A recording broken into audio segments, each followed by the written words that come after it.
Greetings. We are here today to talk about something rather unusual. On January 29th, the Saginaw Bay Symphony Orchestra premieres a composition by its conductor, Fouad Fakhouri, and it's called Krupa. If anybody knows music, they should be able to figure it out. It's in honor of the jazz drummer who really made Sing, Sing, Sing, Sing. So why him? Out of all of the dozens and thousands of musicians and places and things that you settle on him. So he's first of all, it's great to be with you on the show. And Gene Krupa, for me, growing up, I first heard him perform "Sing, Sing, Sing." I saw him on in the movie, the Benny Goodman story, and then I got excited about his playing and started listening to his drumming, and he's just been an influence from a very young age. I mean, I think I saw that movie when I was in my early teens, and I loved the energy and the drama and the excitement that he brought to them. You said it. I mean, he really made sing, sing, sing, sing, and um, and his drive, his percussive drive, and the way his drumming style was just really impressive. So I just wanted to create a piece that was almost an homage to his playing and his abilities, and I thought it would be a vehicle to really showcase the orchestra, but also showcase the percussionist who's going to be playing the drum set and taking the part of Krupa within the piece. So, kind of describe its sound and style and some of its highlights, if you can, verbally. Yeah, sure.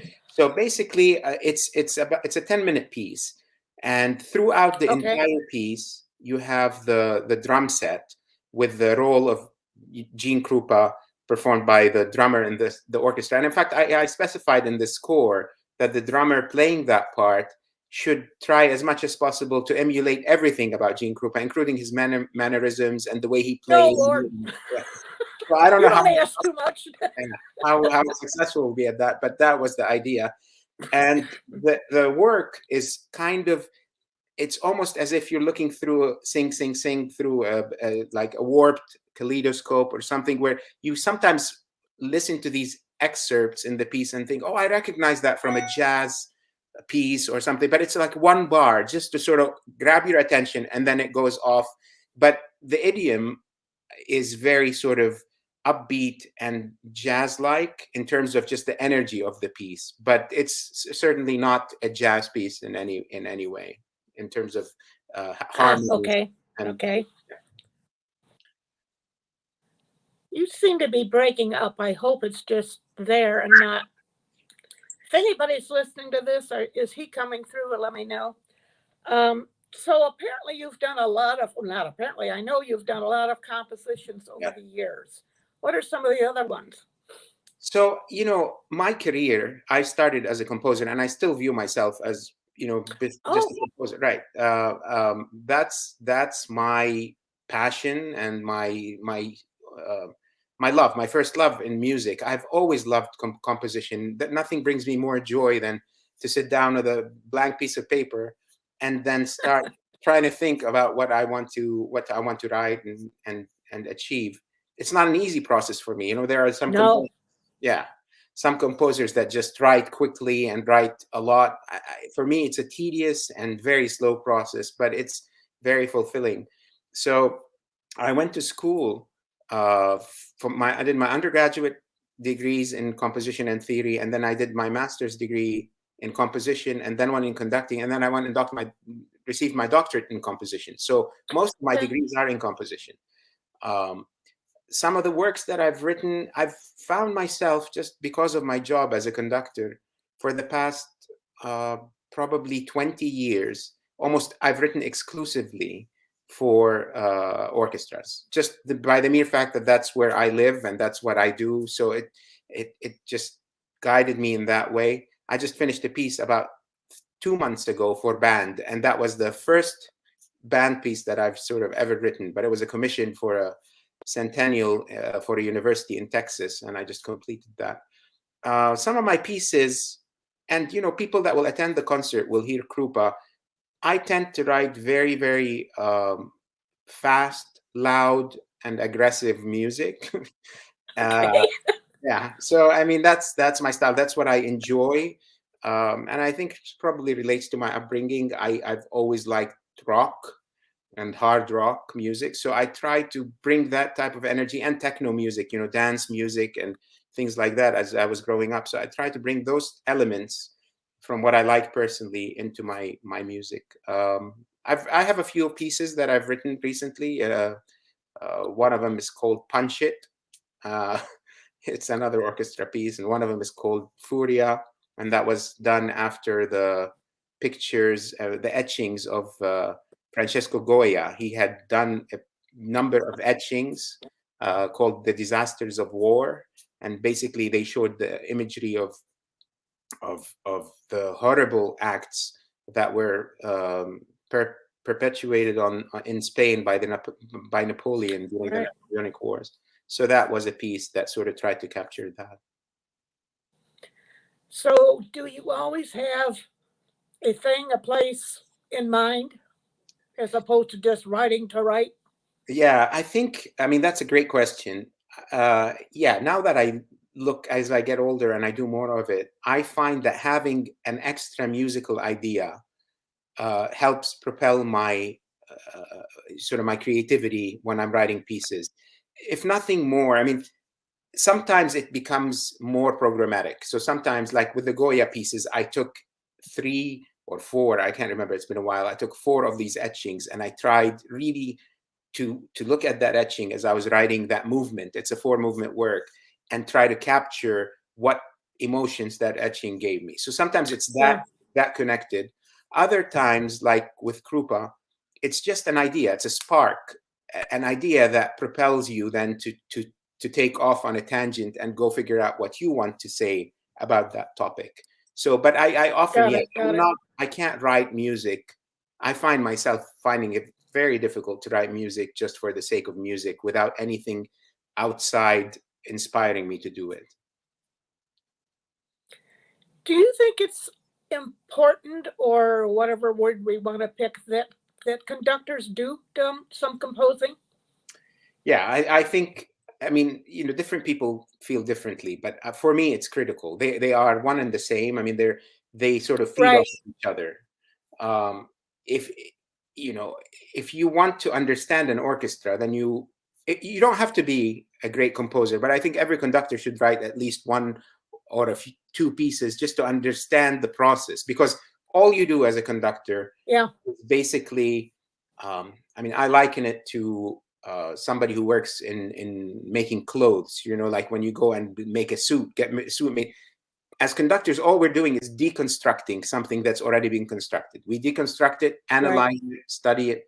So it helps you as a conductor to be able to design 1 or 2 of those things, to understand the process of structuring a work. So that when you take it apart and study it, you are then able to have a point of view from both sides of the process and not just from one part. So I do think it's important. But what do you hope an audience takes away from hearing your piece? I would, 2 things I would love. It's not, it's a piece that should be exciting, so that the audience should just be sitting there and enjoying it. So in many ways, it's an overture like piece. It's only 10 minutes. It's not a symphony. It's Right. not, a statement that has a lot of length and heft to it. It's just meant to be what Krupa would have done within any of his pieces that he would have performed. Just a light, uplifting type of work. And the other thing that I would like for them to really listen to and take away from it is the virtuosity and the brilliance of the orchestra. I mean, I keep telling people when I'm in Saginaw and outside of Saginaw how fortunate we are to have such a great orchestra in Saginaw. We really, really are. And I think it goes back to the fact that Saginaw is in an area that is so rich with musical talent. You have these great universities all around the region that produce Yeah. terrific musicians, and we have them as a resource, and they come and perform. I mean, the amount of their ability to come in and play these complicated pieces. And Krupa is not an easy piece. Within 2 or 3 rehearsals is terrific, and I'm always amazed. So I would like the audience to to go and figure out who Krupa was, to listen and enjoy the orchestra and its musicians, and just have a good time. What else is on the program? We probably should mention, since your piece is 10 minutes and our concert's 2 hours. What else is on the program? So that program has 3 pieces. We open with my piece, and then we have our concert master, Elliot Heaton. He'll be performing the Khachaturian Violin Concerto, and then we end with César Franck, his Symphony in D, and that's a work that is a very romantic piece that was always heard in the 20th century, and especially earlier to the latter part of the 20th century. But in the last, I think, 3-4 decades, it's been heard much less. But it's a great piece. It has this motive that comes and repeats throughout the 3 movements of a symphony, which is already strange for a symphony. Most symphonies have 4 movements. And then with Elliot, the Khachaturian Violin Concerto is a terrific piece. I mean, it's basically fireworks for violin. So I can't wait to work with him on that. So what would you hope for the future of Krupa, and what has happened to some of your other compositions? Have they been performed by other groups? Yeah. So yes, a number of people, they contact me every once in a while and seek to sort of take my music and perform it. I typically perform them elsewhere. When I premiere a piece, this is a premiere, so then I'll take it and perform it in other orchestras. As a young composer, I made a sort of a decision very early on that my living will be, I will make my life as a conductor. That's how I live. But with composition, I write just for my sake. I mean, I do it simply for what I want to express artistically, and it's a statement that I write. And frankly, and maybe this is not a good sort of business skill, but I don't do it for anything more than the pleasure of writing a work that I feel passionate about in that moment. Whatever happens afterwards happens, but that's my motivator. Yep. Okay, I think that will do it. I want to remind people the concert we're talking about is January 29th at 8 o'clock at the Temple Theater in downtown Saginaw, correct? Correct. Yes. Anything else you want to say? No, I would just invite people to come and attend. It's going to be a great, great concert. And, I paired my piece with Elliot's concerto because I really wanted us to focus on things that were made in Saginaw. And I have to say, Krupa was mostly written when I was in Saginaw during quarantine. So we spent about 9 months in our place in Saginaw, and I did most of the composition of Krupa in Saginaw. So it's really that's fun. Yeah. Okay, that's fun. Yeah. Did Krupa, was he a composer or just a player? I think he was just a player, but I mean, he's a jazz jazz musician. Right. So they're always improvising and they're always doing music. True. Okay. Well, thank you for your time. Thank you for having me. Pleasant. It's always pleasant to talk to you.